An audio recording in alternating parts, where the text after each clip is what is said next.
Hey guys, welcome back to my channel and welcome to hell. Today we'll be doing a High Guardian Spice redesign video because I watched the first season of it and I actually was waiting for season 2 to come out with the cliffhanger and all. Never happened, which sucks. Also, I am sorry this video was late. I had to take a break from my mental health because mental health is very important and I needed to take the break. I am so sorry if it took so long. Um, a lot of you are very understanding, and I'm very grateful for that. But I have had to take a mental health break, which is why this took so long. At the end of the month, I will have another video, but it won't have my voice or anything. It will just be a vlog video of a holiday that I'm about to go on. So you guys will be able to see really cool stuff that I've um, gone to and like gotten and stuff like that. I'll even do like a video of me unboxing all the crap that I got. So be aware that that's probably what you'll see. I know you probably won't like. You'll be like, "Oh, I hate it so much." um. Also, I am also very sorry about my video being late. My tablet decided to be a prick, and I fucking hate it. I'm sorry for my swearing, but it is true that my tablet was being a prick. Anyway, onto the video. So the first character we're redesigning is Rosemary. Rosemary is the main protagonist of High Guardian Spice and was born and raised in the small town called Pebble, which, I mean, makes sense. Rose is the daughter of the legendary Guardian Lavender, who went missing 4 years prior to the series beginning, which, in the cliffhanger, spoilers, in the cliffhanger we find out where she is all along. Um, before her mother's Before her mother's departure, she is given flowering thorn, which is a sword that is passed from generation to generation. Um, at the age of 14, to become a guardian herself, Rosemary heads off to a High Guardian Academy with a friend Sage. So in this, I kind of redesigned her to be more of a, I guess, beastkin, or at least a beastman, like how in Dungeon Meshi they've got, what's the cat girl? I forget what the cat girl's name is, but like, like beastmen and stuff. I like the idea that her mum is a beastman, so she had to work a lot harder to be a knight and all that, whereas Rosemary is a paladin. So instead of being a knight, she's actually become a paladin since beastmen in this redesigned sort of overall whole world had basically been treated so badly to the point of where if they were hired for something, it was hired because they're good at something and not because of what they are. They get treated like shit, but they still get hired and paid like less money and, you know. I made her a dog girl because I thought that her overexcited personality would have fit that so much better than just her being a random human that, oh look, here she is and all that. But in reality, I thought she's excitable like a puppy. Therefore, puppy girl. Ta-da! And here's the final design. I also will add in a few edit speed paints that I have done just so that you guys can see what it would look like in the show. So, yeah.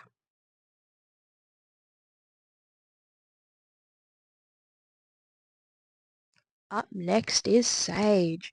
Sage is the deuterogenous, I can't say it, of the High Guardian Spice animated series. She is a mage who is training who has spent part of her childhood in the countryside of which country before moving to Pebble. There she meets Rosemary and the two have become best friends.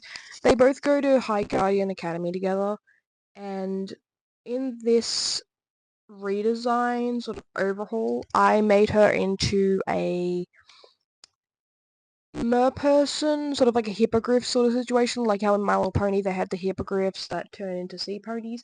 I like the idea of her being sort of like a fish out of water situation where she's still new to being around humans, and due to being different from humans and still being like part animal, she's treated badly, and like how beastmen are. So Rosemary kind of was like the only friend she actually has until she goes to High Guardian Academy, where she meets Snapdragon. And I like the idea of them becoming friends. Um, I don't mind the romance aspect. I think it's kind of cute, but in the end, I do still see them as just friends that are close enough to like talk to each other about how they feel and what they want to do with their lives and stuff like that. For her, I made her into a fish person. I gave her more scales on her legs. I gave her scales showing through her face. I gave her glasses since she would be reading a lot of books if she's a mage. Um, I do believe that she would be an old magic type user. She would kind of be against using new magic. Hence why in the overhaul she would be very more against Amaryllis's bullying. Even though Amaryllis was actually like technically a good guy in the original series, she wasn't really a bully, it was more or less just her being herself.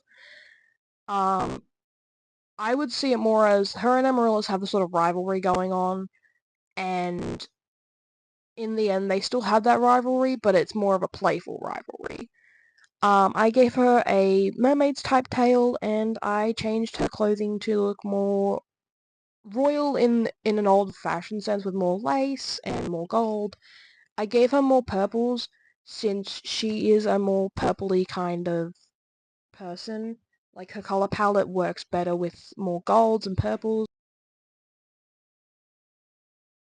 Next up is Parsley. Parsley comes from a family of dwarves. She has a mum and a dad, and from what we can tell, she has 3 younger brothers and a baby sister and or brother.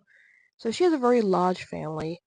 For this redesign, I kind of went down the whole blacksmithing thing because she is a blacksmith, and I went into fantasy research about dwarves and how sometimes they can in fact have mechanical limbs due to losing them in blacksmithing accidents, because we all know that at some point she's probably lost a couple of hands or two.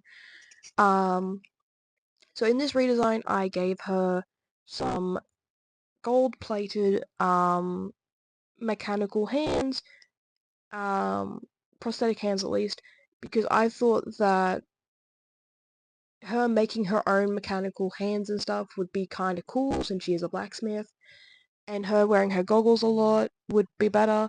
Her wearing her apron and having more of a puffy sleeve shirt would make her a lot more girly, but also at the same time tomboy, if you get what I'm trying to say. Like, I tried to mix the two and make it so that she was a bit tomboy and a bit girly at the same time, because I do believe that even girls that are a bit tomboyish deserve to have moments where they're a little bit pretty, because everyone deserves that at some point. I went down her dwarven path. I changed her ears to more dwarf. I gave her a more dwarven nose. I gave her hair more of like a Spitfire treatment, since I thought that her working with fire would be pretty cool. So yeah. And then here is the final speed paint for this one. Next is going to be Thyme, and when that comes around, enjoy.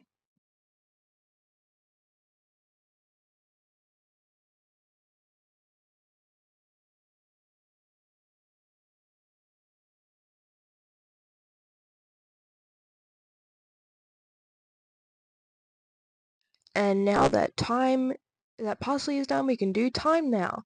Thyme was a lot harder to do because I was trying to look up dark elves and how they work in fantasy. I didn't get much info, which sucks because my internet just, for some reason, Google does not like me. I don't know why. Anyway, I tried to search up dark elf stuff. I learnt that they are very proficient in archery and gathering, like hunting and gathering. They are very efficient when it comes to like nature stuff, like botany and stuff like that. So her being good at classes that involve her dealing with plants and stuff would be good. I kind of went down the route of giving her slits in her tunic so that when she was running, she wouldn't be constricted by like a weird dress thing going on, and she'd be able to like tear it off if needed, which granted you would need it. I gave her a bit of a clover-like cloak. Um, I changed her skin to be a bit darker so that when they put the markings on her, you could see them a bit better. Also, she's a dark elf, so they tend to have darker skin. I gave her more reddish hair, and I gave her locks, because why in the hell in the show aren't we getting a character with locks? I get it's because of animation, but if you're gonna do a character, why can't we have them have locks? Is like even like a proper afro instead of the weird curly hair that we've got going on. I gave her markings on the tips of her ears and under her eyes and stuff like that. I did really try to give her more yellow in her design, like a lighter yellow to like show, I guess, like the bleaching of nature and stuff like that, like how with coral it gets bleached. That's pretty much all I have for her. I did want to draw a tail for her because elves do have tails, but I was really not feeling it when I was drawing at the time, so I kept it out. Here is the final 4 lined up, and they're all finished. These are the final designs. Thank you for watching my video. Please leave a like, share, and subscribe, and I'll see you in the next video. Have a great day. Bye!